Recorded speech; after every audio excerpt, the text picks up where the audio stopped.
আজকের এই বিশ্লেষণী আয়োজনে সবাইকে দারুণ এক স্বাগত। আজ আমরা খুব সুনির্দিষ্ট এবং ভীষণ জরুরি একটা মেডিকেল টপিক নিয়ে কথা বলবো। আর আমাদের আজকের ফোকাস হচ্ছে ইট্রাকন 100 মিলিগ্রাম। চলুন একটু গভীরে গিয়ে বোঝার চেষ্টা করি এই ওষুধটা আসলে কিভাবে কাজ করে আর কেনই বা এর নিয়মকানুন এতটা কড়াকড়িভাবে মেনে চলতে হয়।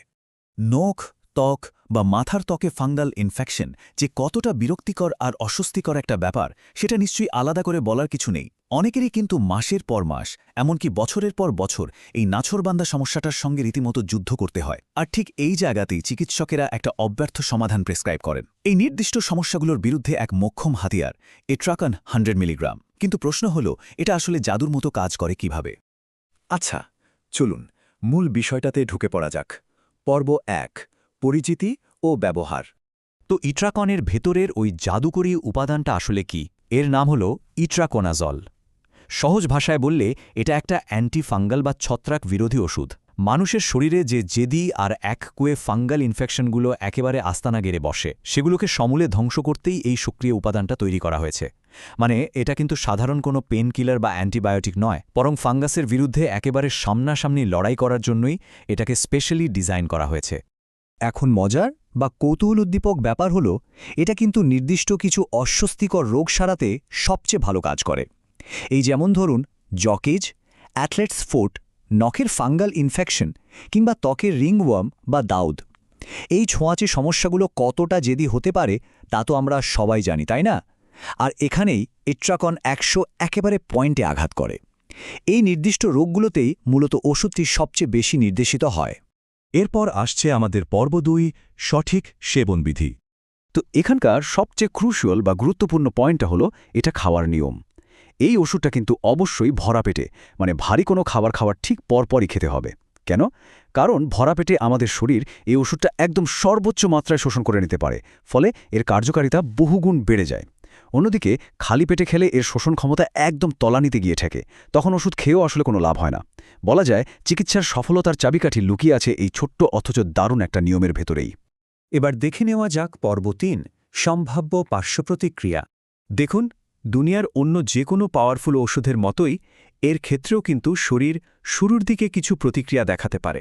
স্লাইডের টেবিলটা খেয়াল করলেই দেখবেন পেট খারাপ, বমি বমি ভাব, মাথা ব্যথা বা হয়তো সামান্য একটু ঝিমুনি লাগতে পারে।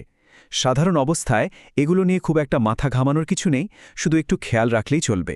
তবে হ্যাঁ, যদি দেখা যায় সমস্যাগুলো গুরুতর আকারে নিচ্ছে, তাহলে কিন্তু এক মুহূর্ত দেরি না করে সাথে সাথে বিশেষজ্ঞ ডাক্তারের পরামর্শ নিতে হবে। এটা ভয়ের কিছু নয়, স্রেফ একটা সাধারণ সচেতনতামূলক পদক্ষেপ মাত্র। সামনে এগো যাক পর্ব ৪, গুরুত্বপূর্ণ সতর্কতা। কিছু কিছু স্পেশাল কেস আছে যেখানে চিকিৎসকের কড়া নজরদারি একেবারেই বাধ্যতামূলক। যেমন ধরুন গর্ভাবস্থায় বা স্তন্যদানকারী মায়েদের ক্ষেত্রে এই ওষুধটা ব্যবহারের আগে অবশ্যই ডাক্তারের ক্লিয়ারেন্স বা ছাড়পত্র লাগবেই। দ্বিতীয়ত, আগে থেকেই যদি লিভারের কোনো সমস্যা থাকে তবে সেটা ডাক্তারকে একদম আগেভাগেই জানিয়ে রাখতে হবে। আর সর্বোপরি যে কোনো চিকিৎসার ক্ষেত্রে সবসময় বিশেষজ্ঞের মতামতকেই চূড়ান্ত বলে ধরতে হবে।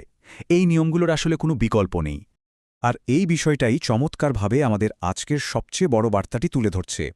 অ্যান্টিফাঙ্গাল চিকিৎসার ক্ষেত্রে ঔষধের সম্পূর্ণ কোর্স শেষ করাটা কিন্তু কেবল কোনো সাধারণ পরামর্শ নয়, এটা রীতিমতো একটা আবশ্যিক শর্ত।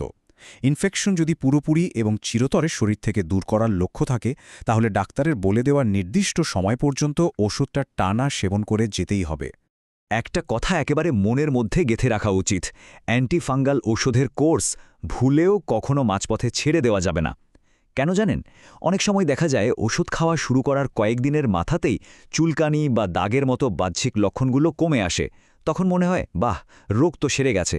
কিন্তু সত্যি বলতে এটাই সবচেয়ে বড় ভুল। লক্ষণগুলো হয়তো মুছে যায়, কিন্তু ফাঙ্গাসের মূল শেকড়টা তখনও শরীরের ভেতরেই ঘাপটি মেরে বসে থাকতে পারে। তাই পুরো কোর্স শেষ করার মাধ্যমেই কেবল নিশ্চিত হওয়া যায় যে ইনফেকশনটা একেবারে শেকড় সহ নির্মূল হয়েছে। আমাদের আজকের এই বিশ্লেষণটি দারুণ একটা ভাবনা জায়গা দিয়ে শেষ করতে চাই। আচ্ছা, ভেবে দেখুন তো, কোর্স অসম্পূর্ণ রাখলে ফাঙ্গাস কি আরও শক্তিশালী হয়ে ফিরে আসতে পারে? উত্তরটা হলো হ্যাঁ। চিকিৎসা যদি মাঝপথে থামিয়ে দেওয়া হয় তবে ওই বেঁচে থাকা ফাঙ্গাসগুলো ওষুধের বিরুদ্ধে একটা শক্ত প্রতিরোধ ব্যবস্থা গড়ে তোলে আর পরবর্তীতে তারা আরও ভয়ঙ্কর ও শক্তিশালী হয়ে শরীরে ফিরে আসতে পারে। তখন আর সাধারণ ওষুধে কাজ হতে চায় না। তাই চিকিৎসকের প্রতিটি নির্দেশ নিখুঁতভাবে মেনে চলার কোনো বিকল্প নেই। সবাই সুস্থ ও সচেতন থাকুন। আজকের মতো বিশ্লেষণ এখানেই শেষ করছি।